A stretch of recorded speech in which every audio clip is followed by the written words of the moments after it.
So yun na, good morning mga ka-5 no. So yan, at dito tayo ngayon sa ating Santa Ana Coastal Road no. So itong segment na to ay hindi pa tapos no, pero sa kasamaang palad doon sa last upload natin no, so makikita natin yung mga sira dito sa may gilid no. Yung ito yung mga takip na to, yung mga takip ng gutter. So yan, may laman kasi yan na maliliit na bakal, so sinisira ng mga rugby boy, yung mga bata dito. Yan, tulad yan. Yan, pinagsisira nila yan, tapos kinukuha nila yung mga baka sa loob. So yan yung mga yung mga damage dito na nangyayari no, dito sa ating coastal road no. So makikita nyo mga ka-5 hanggang doon, galing doon papunta dito, magkabilaan po yan. Yan kasi nga po wala nang nagbabantay dito no, kasi tinanggalan na ng guard dito. Iwan ko lang kung bakit tinanggalan din nila ng guard. So ngayon ang nangyayari, walang nagbabantay. So bihira lang din nag-roving yung mga tanod natin dito, yung mga auxiliary. So hindi talaga maiwasan na ganito mangyayari. Yan, dami talagang mga sira tulad yan. Wala na lahat yan, wala nang takip yan. So ito mga ganito, inaano nila ng bato para mabasag yung simento no. Tapos kinukuha nila yung mga yung mga bakal sa loob. Tapos umakyat sila dyan sa bakod, kasi dyan sa kabila ng bakod na yan, dyan yung mga illegal settler nakatira. So sila yung sila yung mga naninira dito kadalasan. So yan. So hindi pa ito tapos mga ka-5 no. Papunta po itong Ruas extension. Tara, ituturo po kayo doon sa sa Ruas extension natin na ginagawang ginagawang tawag nito round ball. So let's go.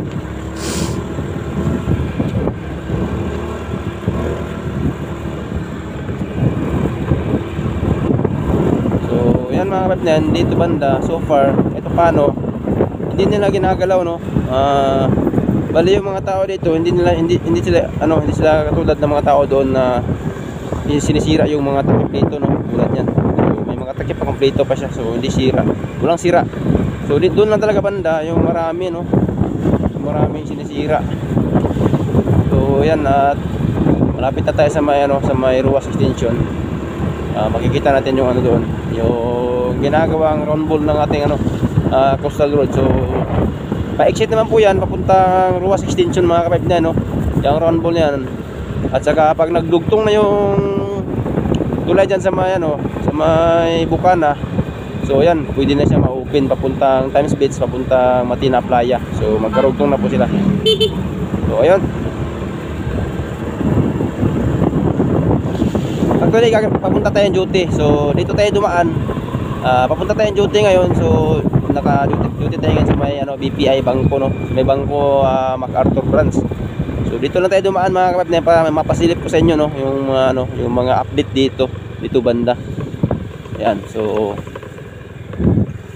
para masilip naman natin no, yung bagong update diyan dito sa ating coastal road no. Yan, Barangay 31. Dito area Barangay 31. So yan, dati dito ginagawa yung box culvert no, sa ilalim nito box culvert to, papunta naman yan pa-exit sa dagat. So yan, ito yung so yan, patuloy pa rin nilang ginagawa. So yan yung box culvert dyan sa ilalim. Tapos ito yung run ball na sinasabi ko, yan di pa tapos.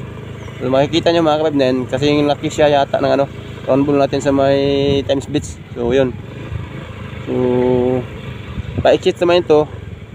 Yan papuntang Times Beach yan dyan, papuntang Bukana segment. Pagka matapos magawa na yung tulay dyan, so magkarugtong na to. Ito naman yung exit no, papuntang Ruas extension. So mangyayari dito, itong round ball na to, ito yung center na pa-exit no, pa-exit at papasok dito, pa-exit papuntang Ruas extension at papasok naman dito papunta sa ating main road ng ating coastal road no, papuntang Matina, Times Beach, at saka papunta dito sa may ating Magsaysay flyover. Yun. So far hindi pa tapos yung ating area doon. So yun no, ito yung bro, ito yung pa-exit no. So paputik pa dito ngayon kasi nga umuulan kagabi. So yan, hindi pa tapos yan banda. So makikita nyo yung box culvert doon. So dito yung exit papuntang mga kapatid, papunta naman tong Ruas extension no. So yan makikita natin dito, kini-clearing pa lang nila. So ito yung tubig na galing sa loob, no. Yan. So yan yung box culvert, bali dalawa po yan mga kabaybnen. Bali apat yan kabutas, no. Bali apat yan. Yung isa natabunan na. Yung dalawang box culvert, no. So ito yung dalawa. So yan, malaki yung box culvert. So hindi siya hindi siya mag-stagnant, no. So clear talaga yung tubig palabas galing sa loob ng ating area sa Davao Sentro, no, sa may Ruas Extension. So yan. So ito yung dati yung mga kabaybnen, ito yung papuntang Ruas Extension, no. So yung mga malaking building diyan dati, so yan, so far wala natin makita, no.